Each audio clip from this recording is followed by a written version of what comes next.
How's it going, guys? I want to talk about how to overcome childhood drama and problems. I just got finished with was it Bella's Diaries? I forgot now. I think it's Bella Diaries, I believe. Very sweet lady.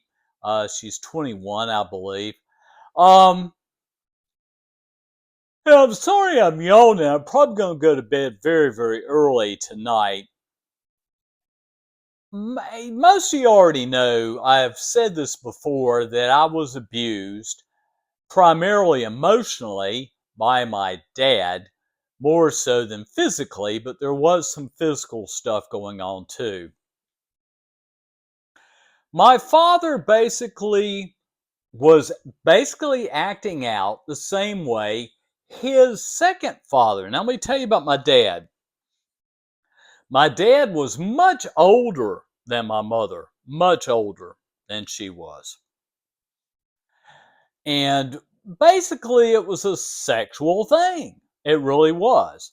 My dad saw her, and, like I said, my mother likes, all girls like older men. I don't know why, but they just do. It turns them on. My dad was successful at that time. He was a salesman, and he's like me. He had a lot of charm, and he charmed basically my mother naked, made love to her, and she got pregnant out of wedlock with my sister. So they got married. My dad did not want to marry her at all, period. Now, my dad's first wife died, and I don't know much about that, really. I know it broke his heart. He was madly in love with her. My dad was raised by a Methodist preacher or pastor who was an extremely strict man. And as I said before, my dad used to tell me this all the time, exactly verbatim the way he was raised. He told me, he said, "Boy, you don't speak to me unless I speak to you and you tell you that." And he was very hard on us. My sister, God bless her, she was young. I was probably, what, 4 or 5 at the most. My sister made up her bed. She was so proud that she did. My dad walked into the bedroom, her bedroom, and looked at the bed and said, "Not good enough." Pulled off the covers, threw them on the floor, and said, "Do it again." My sister was in tears, absolutely in tears, you know. And my dad basically, we were afraid of him, and he was a tiny guy, but he had this way about him. My sister, God bless her, was 6 years older than I was. She got pregnant, also out of wedlock, married her first husband, Gene, with Laura, who is my niece. She got out of it. I was still in it. And my dad started in on me. I mean, I was a moron. I was stupid. I never was going to amount to anything. My dad said, "It doesn't matter what you do. I don't care what you do in life. You're always going to fail. You are a failure. Do you understand what I'm telling you, son?"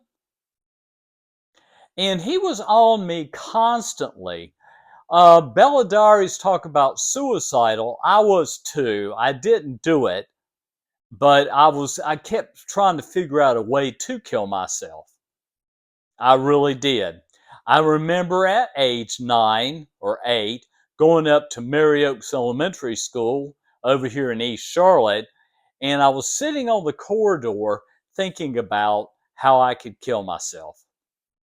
It was a hard life. And, we look at females and what they go through of being abused and molested, and it's an awful, horrible thing. But what I went through took me years to recover. And the reason why I bring this up again is the fact that there's somebody out there right now being emotionally abused by their parents, mother or father. It's a very sad, sad thing. And like I said, it took a therapist to ask me this question. Why are you letting your dad still control you? He is dead and gone. It is time for you to move on. And I figured the best way to do that was to understand my dad. That's when I found out about his pastor, Methodist preacher, who was, I'm sorry, guys, he was an asshole. He was a asshole from hell. Now, my biggest problem with females, as I said, they didn't see nothing in me. And that's the reason why all my relationships went south. My girl, Valerie, that I fell madly in love with, I could hear her mother now telling Valerie he's going nowhere in his life. He has no career. He's not good enough for you. And she broke up with me. And I had this same feeling with all the females I was with. You know, they just didn't see me as a success. They didn't see me as a person that they really wanted to be with. Now, my ex-wife, you know about that craziness. But my ex-wife basically told me after we divorced, she told me to my face. She said, you never amounted to anything during our marriage, ever. You never made that much money. The most money you ever made was $30,000, and you didn't even do that for very long. My wife really came down hard on me when I first got into being a substance abuse counselor. I went to work at Wright Turner, North Carolina, making $18,000 a year. My wife came down on me like a ton of bricks. You know, she told me, I can't believe that you're only making $18,000 a year. And I don't even have a college degree, and I'm making more than you are. So, like I said, I never really had a successful relationship with a female, ever, you know. And that's probably the reason why I don't have a female in my life now. But I recovered, basically what helped me recover was not Christianity. It was not the church. What happened is that I started to act out through drinking, marijuana smoking, some drugs, but I never got into anything. Cocaine never really, I never liked it. It never turned me on. Oh Lord, methamphetamine, whoo, I like that stuff. It's pretty cool, but it's highly addictive and it scared me, so I only did it once. Um, at my juncture now at 69, I feel like I'm a teacher on YouTube. I feel like I hope to help somebody out there that is going through what I went through.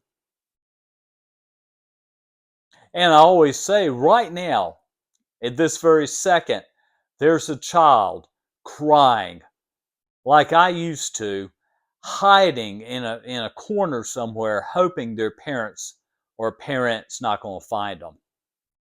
Bella's diary talked about her father being an alcoholic, in and out of jail. So she never had a role model of a dad, never had a role model of a father. Now, it's almost 9 o'clock. I'm going to be going to bed early tonight. This lady that I love, she's a deaf lady. I got hand trucks, and she has me bring her clothes down to the second level to wash clothes.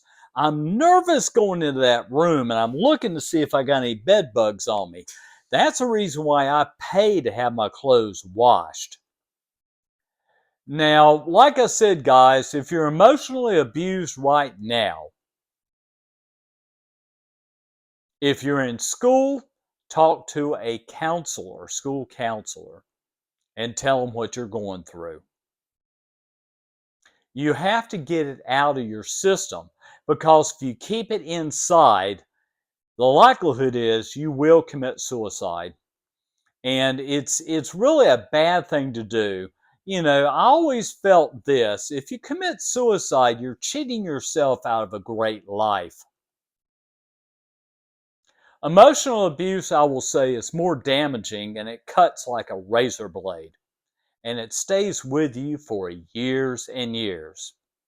I will tell Bella Diaries that I adore her channel.